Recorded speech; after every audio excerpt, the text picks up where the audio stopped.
comment on our videos. Just left this link. No preface, no like warning. I'm gonna click on the link.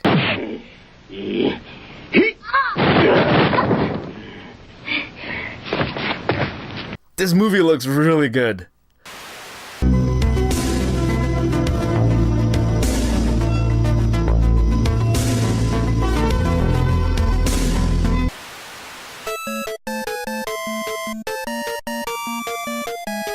What up YouTube? Fu Manchu here. What up YouTube? This is Nate from thriftdweller, and today I'm going to be shooting Top 3 Tuesday response video where I look through everybody who supported Top 3 Tuesday by responding to the question of the video. Today I will be addressing episode 3, 3 retro video game items that I couldn't sell from my collection. If you haven't seen that video yet, it'll be linked in the description below. And apologies if you hear Barbie in the background. That's my daughter. It's all good. Look at this. Anyways, yes, shout out to everybody who responded to Top 3 Tuesday. You'll be shouted out here in a scrolling form, and I will go through all of the comments and let you know what I think about your comments. This is a good crop of comments here. I can't wait to share some of these with you, but the first person up to the plate, Brian Escobar. I asked people to share with me, or share with us, everyone here on the Top 3 Tuesday army. What are 3 items, or just any items from your retro video game collection that you just can't dream of parting with? So Brian Escobar said that he keeps an old Sony CRT television. Which of us is not guilty of keeping CRT televisions in our garage? Legit shoot, I have like 8 in my garage. But my excuse, Brian, is I used to host retro video game conventions. So I used to store all those TVs in my garage. My wife hates them. Brian justifies keeping his CRTs because he wants to play Hogan's Alley. I have a TV, a CRT here in my office here. My daughter fell in love with Duck Hunt. Such a good game. I forgot how much fun light gun games were. We played Hogan's Alley. That's actually a really fun game if you haven't played it for a while. Very satisfying. Replay Station, new subbed back. Thank you very much for subscribing to the channel and taking part. I like that name, Replay Station. That's a solid name for a channel. He can't dream of parting with his Tail Concerto for the PS1. What the heck is Tail Concerto? Oh yeah, it's an Atlas game. That's probably why I never heard about it. Tail Concerto. eBay rating 5 out of 5. GameSpot rating 6.9 out of 10. Ooh, I don't know about that. It's an anime. Ian probably would know what that is, or Gary. Who the fuck is that guy? Gary might know what that anime is. I'm curious now to see how much is Tail Concerto worth on price charting. If you did part with Tail Concerto, it would be worth, oh, $139.76.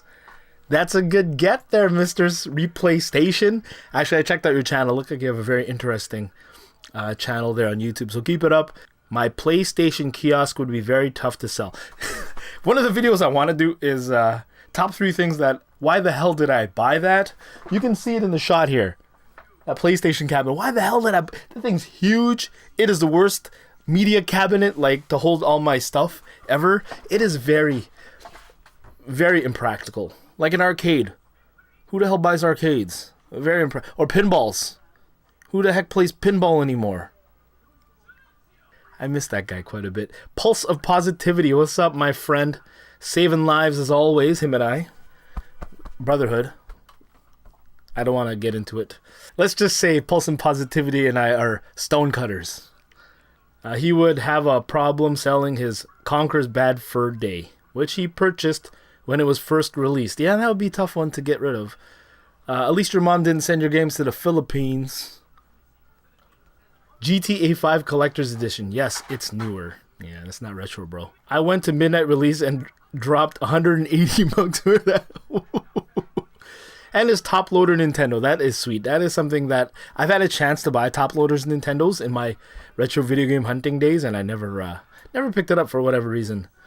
It's probably the same reason I never got Earthbound, you know? KMD Baby, what's up, homie? Can't sell his GoldenEye 007 for N64, as it's his favorite game of all time. All time? Really? All time? Mario Kart 64? Yeah, that's a good game. Legend of Zelda on the NES When I originally sold my NES to get money for an N64, I kept some of the games. Comment below, is that a good trade-off? It better have been fantastic, my friend. Goodwill Hunter 3 or Goodwill Hunter. Long time viewer, actually. Oh man, it's been a while since I've checked out your channel. Sorry, brother. Okay, this is another one of those things I'm going to have to Google. Tenali Educational VCD Mega CD Player. What the hell is that? Check out the video. Linked in the description below. Goodwill Hunter made a video about this. Carl Steve. Oh god, he has the best avatar ever. Ha ha ha ha. He still has his childhood NES and Game Boy complete in box? Ha! Little story about my friend Rick here locally in Winnipeg. I tried to sell him a complete in-box Game Boy. It was missing the thin foam cover over the top. So he said, bro, this isn't complete in box. And I told Rick, Okay, Carl Steve also references that there are a few games he could never get rid of either for childhood sentimental reasons. And these are Contra. That's a childhood staple. Galaga. Maybe if you're older. NT1138 would like Galaga. Guerrilla War. 1942. That's a good game. And Metroid 2. Metroid 2. Was that a Game Boy game? 24-bit gamer. Good friend of ours here locally in Winnipeg. He can't get rid of the complete in-box, the Zelda Greatest Hits factory sealed that an angel sold to him a few years ago. An angel sent from heaven graced his Zelda cabinet with a factory sealed Zelda. One of those things I'm kind of regretting I sold off personally. I'm not regretting it. He always offered that he would sell it back to me if I ever wanted it. I said, no, man, you bought it. It's yours to do. Once possession has changed over, there's no buybacks kind of thing, right? If he chooses not to. But yeah, I had a factory sealed Zelda that I sold to Ed. Undisclosed price. He also can't sell his complete in-box copy of Friday the 13th. That game kind of came out of nowhere. Like, that was very common when I was retro game hunting, so I would see it many times. I picked one up for my collection, obviously, but the price of that shot up. NT1138, all hail. Keep that hashtag going, folks. We'll get him back here. He says, oh man, I'm not sure anything is sacred for the right price. If you haven't checked out NT1138, this is what his voice sounds like. That's really not what his voice sounds like. Nothing is sacred, huh? That's a good question, actually. Anything in your collection, is it sacred? The only thing people cannot pay for is sentimental value. And sometimes I think that is priceless to some people. Sentimental value is pretty big consideration for if you want to sell something or not. A lot of this I got after. There's no childhood sentiment in any of these items here. Like, these aren't exact points of contact to my past, right? Like this game here, Splatter, like, I got this after I started retro game hunting. It isn't something that I actually picked up, or it's not something I got as a kid. Because if I had a lot of my childhood toys, that would be very hard to sell for me. Very hard. Sega of my house, what's up, my friend? Once upon a time, I thought I would never be able to sell some things in my collection. But nowadays, I think everything would be for sale. Yeah, just like Ed said. The memories of a lot of great games would still remain. I guess no one can steal the memories. That's true, actually. You know, this is a lot of stuff. We all have a lot of stuff. And if you watch this channel, you probably have a lot or are accumulating a lot of stuff. But sometimes, personally myself, I think I lose track of this, or lose sight of the fact that this is just stuff that can all be replaced. But we hold it in such high regard. Like, I remember in university we used to study Buddhism. Evil in World Religions was the name of the course. And how different religions view evil. And, you know, Judeo-Christians, obviously evil is devil, blah, blah, blah. But when you get to a lot of the, like, Buddhist, Hinduism, evil to them, I'm not going to generalize everybody, but just from what I learned in class, evil to them is attachments to this world and anything that pulls you away from enlightenment.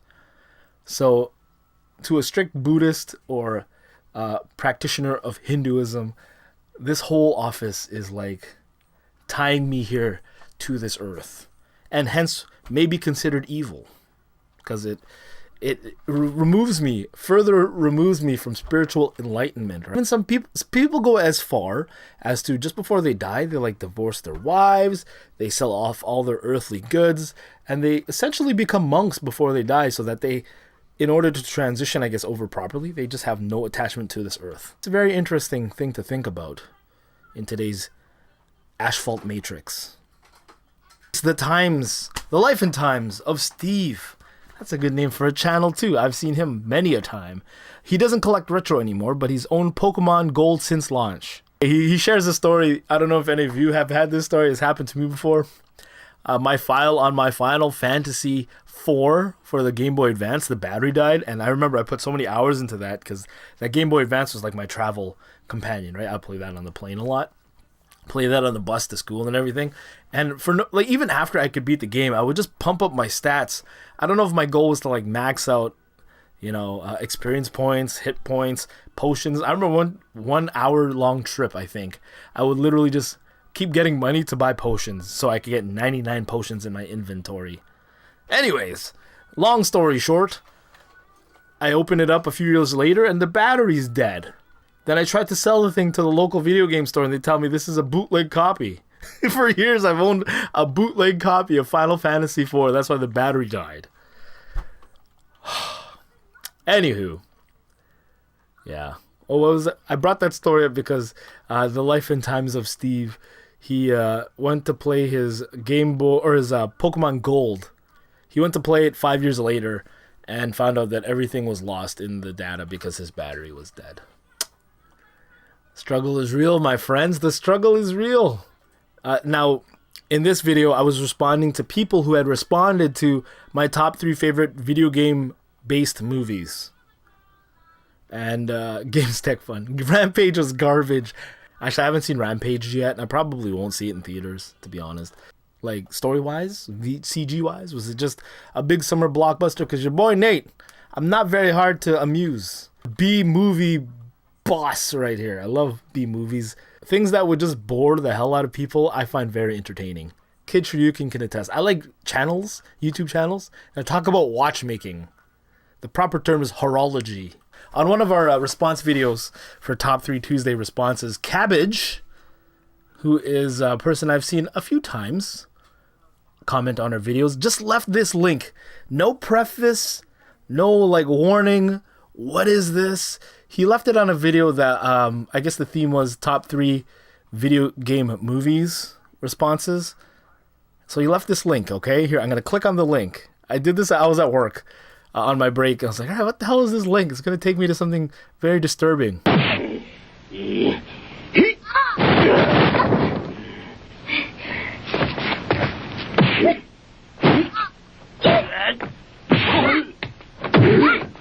How dare you? How dare you, Cabbage?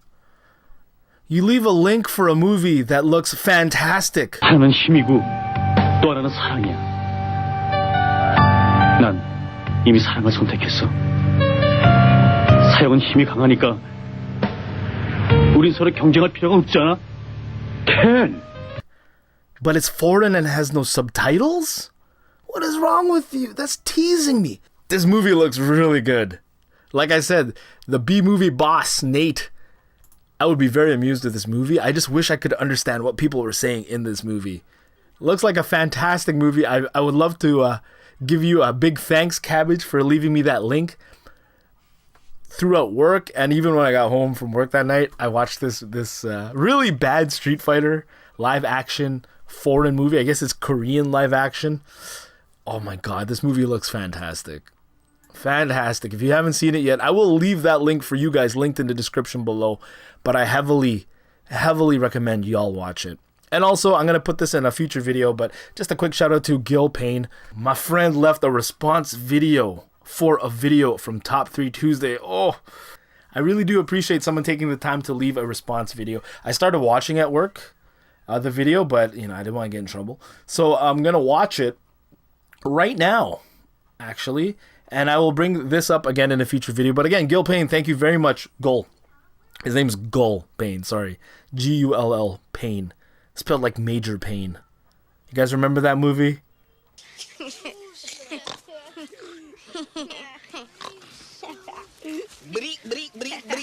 What are you laughing at, pig boy? Fantastic movie.